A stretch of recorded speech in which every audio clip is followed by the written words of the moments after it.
அவருடைய சொந்த சொந்த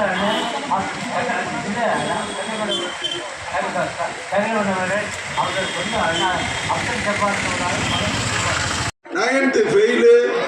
இதை ஏற்கனவே நான் பதிவு பண்ணியிருக்க உடனே எங்கள் சட்டமன்ற உறுப்பினர் தென்காசி அவரும் நல்லா படிச்சிருக்காரு, 5ஆம் வரைக்கும் படிச்சிருக்காரு. இருந்தாலும் என்னுடைய கல்வி நிலை என்ன என்பதை அறிந்து எனக்கு தலைமை ஆசிரியராக இருந்த ஓய்வு பெற்ற தலைமை ஆசிரியர் ஐயா மயிலேறி அவர்கள் எனக்கு தனியாக கல்வி என்றால் எவ்வாறு கற்க வேண்டும், நினைவாற்றல் எவ்வாறு உருவாக்க வேண்டும் 7th 8th எடுத்தாங்க. அதெல்லாம் மறக்க முடியாத நினைவுகள். அதை நாங்கள் ஏற்கனவே கடந்த மே மாதம் அங்கே நான் ஒரு 3/4 மணி நேரத்துக்கிட்ட பேசியிருந்தோம். ஆனால் இப்போ நேரத்தின் சூழ்நிலையும் கருத்தில் கொண்டு அறப்பணி அதை அர்ப்பணிப்போடு இங்கு செய்து கொண்டு அதை சாதனையாளர்களாக இந்த நிகழ்வில் கலந்து கொள்ள வருகை இருக்கக்கூடிய கலந்து கொண்டு சிறப்பு செய்திருக்கிற முன்னாள் நகர்மன்ற மதிய உணவு திட்டத்தை கொண்டு வந்தார். அதை சாப்பிட கொடுத்து வச்ச கிடைச்சது எனக்கு தான். அந்த சாப்பாட்டை வச்சு 8 வருஷம் படிச்சிருக்கேன். அதனால 8 வரைக்கும் படிச்சிருக்கேன். அவர் பொய் சொல்லிட்டார். ஏன்னா அவர் சொல்லல போய். அதுல ஒரு கருத்து இருக்கு. கே சார் நம்ம தென்காசி எம்எல்ஏ வந்திருக்கிறாங்க. கே சார் அன்னைக்கு அந்த ஒரு நிகழ்ச்சிக்கு வந்திருந்தாங்க. மாவட்ட ஆட்சித்தலைவர் எல்லாரும் இருந்தாங்க. இருக்கும்போது அவர் அந்த 1000 ரூபாய் கொடுக்க நிகழ்ச்சியை பற்றி சொன்னார். நான் கொடுக்காததை தான் பேசிக்கிட்டு இருக்கு, கொடுக்கறத பற்றி பேசவே இல்லை, கொடுக்காத ஆட்களுக்கும் நாங்கள் கொடுத்துருவோம் அப்படிங்கிறத சொன்னார்.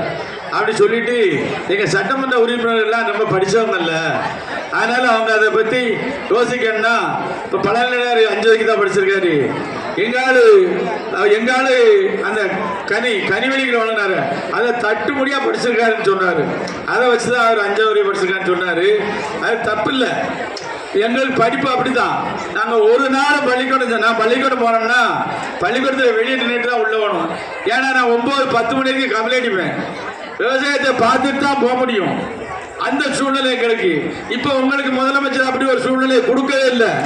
ஏன்னா காலை உணவு திட்டம், மதிய உணவு திட்டம், புதுமை பெண் திட்டம், படிக்கின்ற ஆண்களுக்கு அந்த திட்டத்தை அப்படின்னு கேட்கக்கூடிய வாய்ப்பை பெற்றது ஒன்னா படிச்சுக்கின்ற படிப்புல மட்டும்தான். அவன் எந்த ஜாதிக்காரனாக இருந்தாலும் சரி, அவன் பெரிய ஜமீன்தாராக இருந்தாலும் சரி, யாராக இருந்தாலும் ஒன்றா படித்தவன் தான் அவனை பார்த்து நீ எங்க போயிட்டு இருக்க, நானும் வாரேன் அப்படின்னு சொல்லக்கூடிய மதிப்பை ஒருவருக்கொருவர் மனசில் கருத்து வேறுபாடு இல்லாமல் ஒப்புக்கொள்ளுகின்ற எண்ணம் அந்த ஒரு எண்ணத்தில் தான் வருகின்றது. அதுதான் படிப்பு தான் சிறந்தது. அது மட்டுமல்லாமல் நீங்கள் முன்னாள் மாணவர்கள் என்று இந்த கூட்டத்தை கூட்டி இருக்கின்ற மாணவர்களுக்கு கல்வியை கற்றுக் கொடுத்த முறையை சொன்னீர்கள்.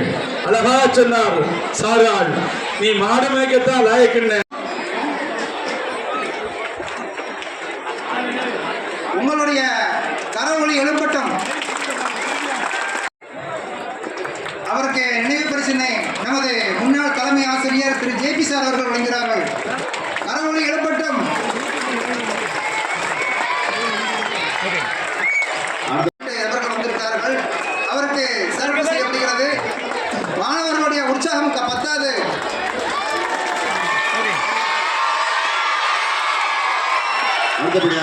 சட்டமன்ற உறுப்பினர் அவர்களின் மகன் டாக்டர் ஜவஹர் பாலசுப்ரமணியம் அவர்களுக்கு பொன்னாடை போற்றி கௌரவம் செய்யப்படுகிறது.